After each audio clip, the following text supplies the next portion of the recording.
Hello my soul family, कैसे हो आप सब। मेरी सभी सोल फैमिली को जय श्री राम, जय नीम करोली बाबा।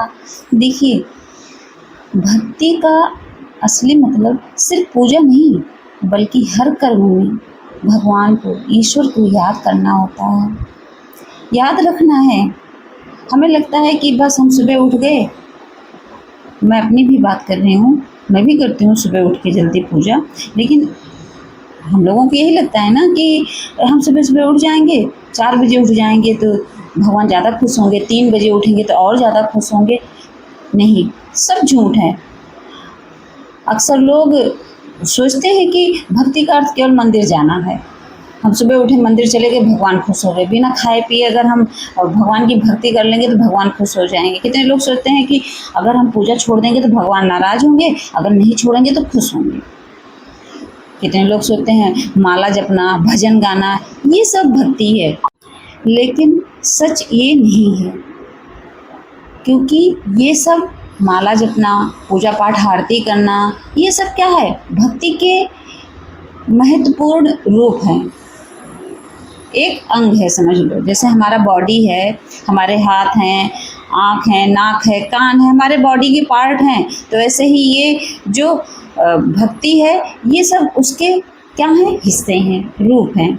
लेकिन सच्ची भक्ति केवल यहीं तक सीमित नहीं है कि हम बस इतना कर लिए, भक्ति हो गई, भगवान खुश हो गए। नहीं, यदि भगवान को पाना है, भगवान को याद करना है, तो पूजा के समय हो या बाकी दिन, हमारे विचार, हमारा वचन और हमारा कर्म, ये सब भी शुद्ध होने चाहिए। जो इंसान इन सब चीज़ों से दूर रहता है, अच्छे विचारों से, अच्छे कर्मों से, तो समझ लो उसकी भक्ति अधूरी है, वो अधूरी भक्ति कर रहा है। नाम जाप, पूजा पाठ ये ज़रूरी है, बहुत ज़रूरी है, मुझे पता है, लेकिन कब? जब उसके साथ साथ आपके आचरण शुद्ध हों, आपके विचार शुद्ध हों, आपके अंदर करुणा हो, आपके अंदर दया हो बेजुबानों के लिए।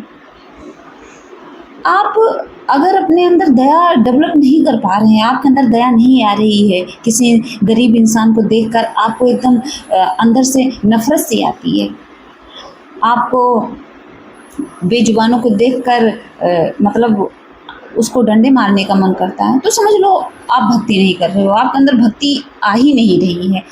इसको सिर्फ ढोंग कहते हैं, इसको पाखंड कहते हैं। ऐसे पाखंड से दूर रहना पड़ेगा हमें। ये सिर्फ दिखावे की भक्ति है और इससे भगवान कभी खुश नहीं होते। ये मान के रखिए और ये कहीं लिख के रख लीजिए। मैं इसलिए हर वीडियो में बोलती हूँ लिख के रख लेना, क्योंकि पता है क्या, ये सत्य है और सत्य से हम भाग नहीं सकते हैं। जो भागता है वो भगवान से दूर रहता है। सच्ची भक्ति तब शुरू होती है जब भगवान हमारे जीवन का हिस्सा बन जाते हैं। और हिस्सा कब बनते हैं? जब हम एकदम प्योर बनते हैं तब, जब हमारे अंदर करुणा आती है तब, दया आती है तब, जब हम किसी भी काम को ईमानदारी से करते हैं, उसमें कोई बेईमानी का एक चांस, एक तिनका भी ना हो, किसी का दिल नहीं दुखाते, तब भगवान हमारे करीब आते हैं। हम सच बोलते हैं तब हमारे भगवान और ज़्यादा करीब आते हैं। और देखिए, मैं सेवा करना ये नहीं कहती कि अपने मम्मी पापा की, मतलब अपने माता पिता की, गुरु की सेवा मत करिए। हो सके तो उनकी सेवा करिए, गुरु का सम्मान करिए, माता पिता का सम्मान करिए, ज़रूरतमंद की मदद करिए। कोई अगर आपसे कुछ मांग रहा है, आपको पता है ये नीडी पर्सन है, मैं ऐसे वैसे की बात नहीं कर रही हूँ, क्योंकि रास्ते में तो हर मंदिर के पास मांगने वाले रहते हैं, उनकी मजबूरी रहती है, मैं उनको बुरा नहीं बोलती, लेकिन उनके अपने कर्म है और अपनी मजबूरी है, उनका प्रारब्ध है कि वो हाथ फैला के खड़े हो जाते हैं। लेकिन हो सके तो जो अपाहिज हैं, जो अंधे हैं, जो लाचार हैं, इनको आप कभी दुत्कारिए मत। ये मत कहिए कि हट मैं नहीं दूँगा। बहुत लोग बहुत गुस्से में बहुत रूड बिहेव करते हैं और ये चीज़ें बहुत गंदी होती हैं। मैंने देखा है बहुत लोगों को, मैं रास्ते में जाती हूँ, मेरे सामने भी आते हैं बच्चे, खड़े हो जाते हैं, जब कुछ नहीं समझ आता है तो कुछ दिला देती हूँ 10-5 रुपए का, लेकिन मना करते, मतलब अंदर से बहुत ज़्यादा, मतलब अंदर से लगता है जैसे मेरे भगवान इसके अंदर बैठे हैं, हनुमान बाबा, और मांग रहे हैं। मना करते बनता ही नहीं है मुझसे। तो ज़रूरतमंद की मदद कीजिए और हर परिस्थिति में धैर्य बना के रखिए। पेशेंस है, भक्ति पेशेंस भी सिखाती है। जब हम अच्छे कर्म करते हैं, गरीबों की मदद करते हैं, बेजुबानों की सेवा करते हैं, तब हमारे कर्म, वही कर्म, वही सत्कर्म जो है हमारी पूजा बन जाता है। हमारे लिए वही भक्ति है, वही असली पूजा है। और भगवान को क्या पसंद है? भगवान को सबसे अधिक हमारा दिखावा नहीं, बल्कि हमारा निर्मल हृदय और अच्छे कर्म प्रिय हैं। हम सोचते हैं कि भगवान थोड़ी ना देख रहे हैं, हम अंदर से चालाकी कर रहे हैं, लेकिन भगवान आपके अंदर ही बैठे हैं, तिनके तिनके का हिसाब ले रहे हैं। और ये चीज़ें जब आप अच्छे से समझोगे ना, तो सच में आपके अंदर एक डर आएगा। अब बहुत लोग कहते हैं डर से थोड़ी ना भक्ति होती है, लेकिन आपकी आत्मा डरेगी पाप करने से। चाहे आप पूजा पाठ करो या ना करो, लेकिन आप अच्छे कर्म जरूर करोगे जब आप डरोगे तब। अगर किसी इंसान के पास पूजा के लिए बहुत समय नहीं है, किसी को ड्यूटी जाना है, मतलब किसी को अपने जॉब पे जाना है, तो सोचिए मतलब उसका कर्तव्य क्या बनता है। मतलब भगवान ये कहेंगे कि तुम 2 घंटे मेरी पूजा करो? कभी नहीं कहेंगे। बहुत लोगों को समय नहीं मिलता है, बहुत लोगों को अपने बच्चे और फैमिली को जो समय नहीं मिलता, उनके पति जॉब पे जा रहे हैं तो सुबह उठ के अपना नाश्ता बना रही हैं, उनके बच्चे अपने बच्चे को स्कूल भेज रही हैं, तो ऐसे भी होता है, तो उनको टाइम नहीं है। लेकिन अगर उनके अंदर दया है, प्रेम है, सत्य है, करुणा है, तो क्या है, समझ लो उनकी भक्ति भी भगवान तक अवश्य पहुंचती है। भले वो धूप बत्ती करके बैठ जाए, कोई बात नहीं है। भगवान ये नहीं कहते फोर्सली कि आओ बेटा मुझे फूल चढ़ाओ और 1 घंटे तक नाम जाप करो। नहीं, आप काम करते करते भी राम नाम का जाप कर सकते हो। रोटी बना रहे हो, बहनों के लिए मैं बोल रही हूँ, जैसे आप रोटी बना रहे हो, खा कुछ भी नाश्ता तैयार कर रहे हो, सुबह सुबह आप अंदर से राम राम जपते रहिए, राधे राधे बोलते रहिए, ओम नमः शिवाय, ओम नमः शिवाय, ओम नमः शिवाय करते रहिए। ये भी भक्ति है, इससे भगवान नाराज नहीं होते हैं। और भाई लोग जॉब पे जा रहे हैं, रास्ते में बाइक चला रहे हैं, कहीं ऑटो में बैठे हैं, अपना राम नाम का जाप करते रहें, क्योंकि भगवान शब्दों से पहले हमारे भाव देखते हैं। ये बात याद रखना। जब जीवन में सुख मिले तब भगवान को धन्यवाद करना भी भक्ति है। जैसे मान लीजिए आपके पास कोई छोटी चीज़ आई, कहते हैं ना, अगर आपके पास एक छोटा सा पेन भी आए, एक छोटा सा चम्मच भी आए, तो उसके लिए बोलो थैंक यू यूनिवर्स, ये चीज़ मेरे पास आने के लिए। कपड़ों के लिए बोलो कि मेरे तन पे जो कपड़े आपने दिए, मेरा तन ढकने के लिए thank you so much universe. Hanuman Baba, मैं तो बोलती हूँ अपने हनुमान बाबा को। और जब दुख आए तब शिकायत करने के बजाय उन पर विश्वास करना सीखिए। किस पर? बाबा पर, भगवान पर।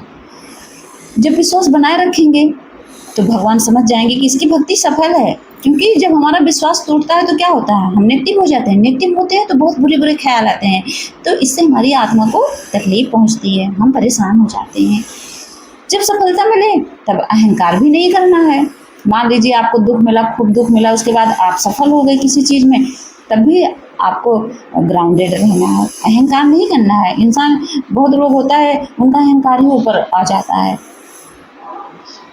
और असफल हो जाओ तो पेशेंस बना के रखना है, अपने धैर्य को नहीं छोड़ना है, क्योंकि वो पेशेंस भी एक भक्ति की तरह ही है। हर परिस्थिति में ये विश्वास रखना है कि जो कुछ हो रहा है वो भगवान की इच्छा और मेरे कल्याण के लिए हो रहा है। बस भगवान की मर्जी समझ लो और अपना कल्याण समझ लो, तो क्या होगा, तब आपकी भक्ति सफल है। और यही सच्ची भक्ति है। यही जो श्रद्धा होती है ना, पेशेंस और भगवान पर विश्वास रखना है, यही समझ लो असली भक्ति है। और याद रखिए, भगवान केवल मंदिरों में नहीं रहते हैं, वो हर उस इंसान के दिल में बसते हैं जो प्रेम, दया, क्षमा और सत्य के मार्ग पर चलता है। इसीलिए अपने कर्म को भगवान को समर्पित कीजिए। जब आपका जीवन ही सेवा, प्रेम और सदाचार का उदाहरण बन जाएगा, तब आपकी पूरी जिंदगी एक निरंतर पूजा बन जाएगी, भक्ति बन जाएगी। और यही समझ लो असली भक्ति है, असली कर्म है, यही सत्कर्म है। कहीं जाने की ज़रूरत नहीं, आप मंदिर नहीं जा सकते, कोई बात नहीं। कितने लोग कहते हैं मैं मंदिर नहीं जा पाती हूँ, मैं भी नहीं जा पाती हूँ मंदिर। ऐसा थोड़ी ना हर दिन मंदिर जाती हूँ, ऐसा थोड़ी ना है कि कितने 1-1, 2-2 महीने हो जाते हैं मैं मंदिर नहीं जा पाती। मैं अपने घर को ही मंदिर बना के रखती हूँ। ये बाबा बैठे हैं, ऐसे ही बाबा को अपना मैंने स्थान दे दिया। मेरी क्या औकात है स्थान देने की, बस एक छोटी सी जगह मैंने अपने बाबा को दे रखी है, वही मेरे लिए सबसे बड़ा मंदिर है। और उसी में मैं अपना खुश रहती हूँ। और भक्ति का अर्थ केवल हाथ जोड़ना भी नहीं, बल्कि ऐसा जीवन जीना है जिसे देखकर भगवान भी प्रसन्न हो जाएं। यही सच्ची भक्ति है, यही ईश्वर तक पहुँचने का सबसे सुंदर मार्ग है। ये बात हमेशा याद रखना। इसीलिए क्या करना है? अच्छे कर्म करने, सत्कर्म करने हैं। जो मांसाहारी हैं, जो भी मेरी सोल फैमिली अगर नॉनवेज खाते हैं तो प्लीज़ उसको छोड़ने की कोशिश करिए, क्योंकि उसमें जीव हत्या होती है और कहीं न कहीं आप भी पाप के भागीदार बनते ही बनते हो। और व्यभिचार से दूर रहिए। मल्टीपल रिलेशनशिप है तो उसे थोड़ा अपने दिमाग को बदलिए, क्योंकि देखिए वो भी पाप का ही हकदार होता है, भागीदार होता है, जो अपनी पत्नी को धोखा देता है या अपने पति को धोखा देता है। मैं उनकी बात भी नहीं कर रही हूँ, ऐसे भी सिचुएशन ऐसी है कि कितने लोग पति मारते हैं, वो कितने लोगों का डिवोर्स की मतलब सिचुएशन आ गई है। मतलब उसको धोखा नहीं कहते हैं, चलिए उनका कर्मा है तो उसको नहीं धोखा कहते। लेकिन हाँ, अगर आप दोनों पति पत्नी एक दूसरे के लिए लॉयल हो और गलती से आपका मन भटक रहा है कि हाँ मुझे कोई और अच्छी लग रही है, अच्छा लग रहा है, तो इससे अपने मन को रोकिए। और ये रुकेगा कैसे? सिर्फ नाम जाप, पूजा पाठ, भक्ति से। क्योंकि ये जो मांस शराब व्यभिचार है, ये समझ लो हमारे लिए सबसे बड़ा पाप है, क्योंकि ये हमें गंदगी की तरफ ले जाता है, हमें कीचड़ में ढकेलता है। ये सब कीचड़ हैं। शराब पी के इंसान कहाँ गिरता है? नाले में। मांस खाने वाले की बुद्धि क्या होती है? होती है भ्रष्ट, जो मांस खाते हैं। और जो व्यभिचार करता है, समझ लो उसके लिए वो ऐसा दलदल है, उसमें फंस जाता है। कहीं पकड़े जाते हैं तो इतनी बेइज्जती होती है, अरे वो पकड़ा गया उसके साथ, अरे वो पकड़ी गई उसके साथ। तो क्या होता है? गंदगी ही तो है। लोग लांछन लगाएंगे, सच में लगाते हैं, कोई बुरा लांछन गलती से थोड़ी ना लगाते हैं। अगर हम पकड़े जाते हैं, कहीं भी कोई गया, अगर गलती से किसी के साथ पकड़ा जाता है होटल वगैरह में, तो कितनी धज्जियाँ उड़ती हैं इज्जत की। तो अपने कैरेक्टर को साफ रखिए, अपने मन को साफ रखिए, अपनी आत्मा को साफ रखिए। ये बहुत ज़रूरी है भक्ति में, क्योंकि यही छोटी छोटी चीज़ें समझ लो भक्ति के रूप हैं। बस। जय श्री राम, जय नीम करोली बाबा।